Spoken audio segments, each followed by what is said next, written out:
G'day everybody, how you going today? It is so very good to see you. Today I am super excited to present to you the latest offering from Nikon. Yes, here it is, the preview copy of the 40mm 2f2 lens. It's an affordable lens, it's a compact lens. Now today is just an unboxing and a first look. I wanted to get this out as fast as possible to share with you my real world thoughts about how it looks, how it feels, and how does it compare, say, to the 35mm. What does it look like on a Z50? What does it look like on a Z6? So let's just fly through this and we will get some images out of this thing next week. All right, let's do it.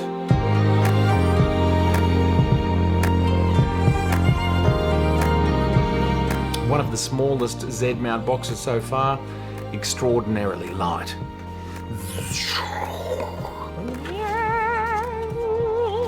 We've got all the usual paperwork, and Nikon is now shipping these Z stickers, which are kind of fun. I think they're window stickers. I've got to stick one up straight into the lens.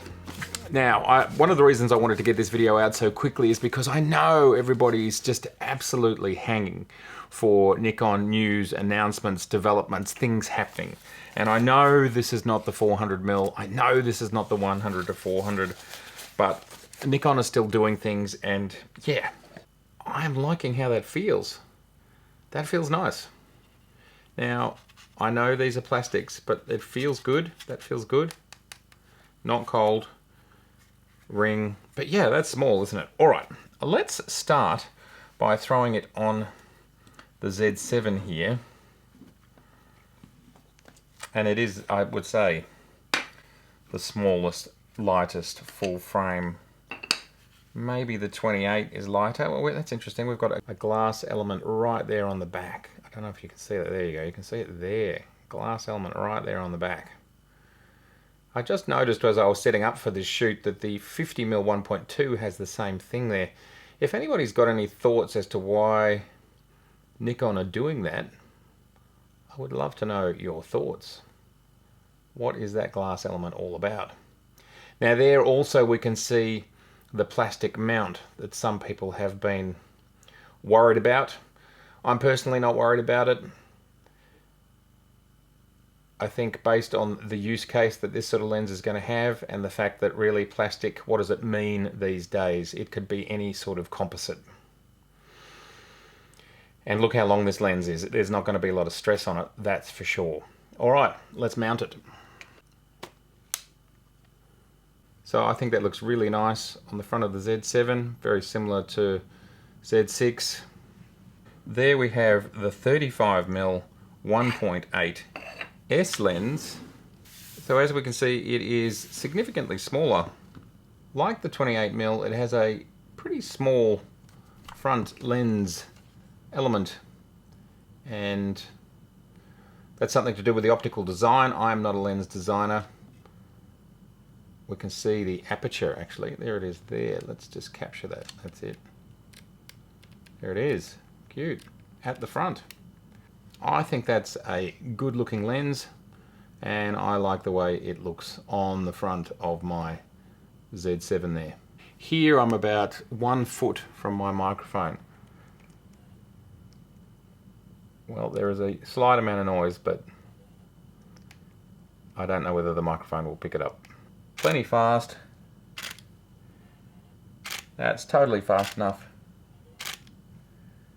We're going from about 2 feet out to like 4 feet. Yeah, very smooth, very quiet, not silent, but this would simply not be a problem if somebody is boom miking or lapel miking. I can't even hear it over the sound of my own voice actually, and I am not talking particularly loudly. So that is smooth. Now 40mm is a field of view that I've never had before, so it's going to be really interesting to me to go out there and have a play with it. As I've recently said, 35mm was also a field of view that I've only acquired since I've gotten the Zmount version. It would seem that the human eye is closest to the 40mm, so it should be a very natural vibe. Anyway, somewhere between 40 and 50, I think it's closer to the 40 end of that spectrum. So this is a super exciting lens for me. It's small, it's extraordinarily light, it's compact. I really like the size and weight. How does that feel? Let's pop it on the Z50 because, of course, people popping it on a Z50 will be getting themselves a 60mm 35mm equivalent field of view. And that's a great focal length as well. I mean, anything around the 50mm mark either side of it, I love it. I've always loved shooting a 50mm. Oh, that's nice. Now that feels really nice on the Z50. Really light, good size, good shape, good weighting, good balance. So that's totally working for me on the Z50. Yeah, that's great. Fast, very fast. Yeah, and that's working great in here. Yep. That's great, and I think it looks cool. There's not a heap to talk about with this lens. Obviously, it is not an S lens, so we can't expect it to be at exactly the same height levels. It does have this potential focus ring at the front here, which can be changed to an aperture, or to adjust ISO, or to adjust exposure compensation, or it can just be turned off. Obviously, in firmware, you could make this thing do anything if you wanted to. Nikon could completely do that. So that's all we really need to know about it. It only weighs 170 grams. It's light, it's small, and I think the very best part about it is its affordability. In the USA, it's only $299, and here it is sub $500. That is cheap for this sort of thing in Australia. So, who's going to buy this lens? Well, based on the poll, been running for 4 days, and there has been 1,200 votes in that time. 37% of respondents absolutely yes, 63% no. We're talking about more than 400 people there out of 1,200 only. So yes, this is going to be a very popular lens. That's a lot of people wanting to buy this one lens, and I can see already in my comments that stacks of people want to get this lens. So as I said in my previous video, I hope Nikon's made more of the 50,000 end of the spectrum of this lens. They may have only made something like 10,000. I would have thought their production lines need to make something like 10,000 in order for it to have economies of scale. This will be a popular lens from my perspective. It's going to work on all of the cameras. It's a good focal length for both APS-C and 35mm. It's light, it's affordable, and I think when we get out there and take some shots, I'm going to be confident. I can see through the viewfinder.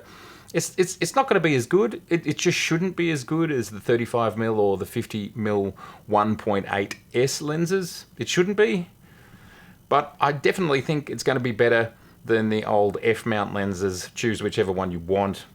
Most of them, from my experience, having used the F-mount cameras since like 1992, chromatic aberration and all of those optical issues are far more of a problem with the majority of F-mount lenses, and most of these things are highly suppressed with the Z-mount lenses. And of course, we've seen non-S Z-mount lenses before. There's already a few of them out, and they still do a fabulous job. Anyway, as I said, this is just a first look, a first reaction to how it feels. How does it sit on the cameras? Do we think it's nice? Yes, I absolutely think it's nice. It looks great. And I look forward to bringing you some images in the coming week. I also want to do just a quick shout out for the fact that Seth, Miranda and I, we're going to be doing a live stream. It's going to be USA Friday night, and here in Australia it will be Saturday morning at 9 AM. I will publish the exact times at the bottom of this video, and I will continue to mention it. But if you want to hear us live, we're going to go live. Yes, that does make me a little bit nervous, but we are going to go live, and we're going to be talking about the Z9, and we're going to be talking about all things Nikon. Just have a little chat. It's going to be absolutely amazing to interact with everybody live. I look forward to doing more of that in the future. I just need to get my live sea legs. It does scare me a little bit, but I'm sure it'll be great. I've done it once before, and for those of you who are there, we can chuckle at the fact that I messed up the sound for the first 2 or 3 minutes. That was good, wasn't it? All right, everybody. It's been so fantastic to see you. If this is your first time here, I would love to see you again, so please do subscribe, please share, and please like. And I can't wait to get this out on the streets. just as of today, our radius has been lifted from 5 kilometers to 10 kilometers, which means I have a lot more interesting subjects I can now get to photograph. So that is very good news after, I think, what has been another 6 or 7 weeks of hard lockdown. Now, we are still in lockdown. I still only have a 10-kilometer radius limit, but it happens to be that that encompasses a lot of cool things. But I still can't do a lot of things that I want to do, and I'm still not allowed to be a photographic professional yet because we are considered non-essential. I'm not in news gathering. Anyway, good to see you. I'll see you very soon. I'm pumped to be able to get this out onto the streets. Bye for now.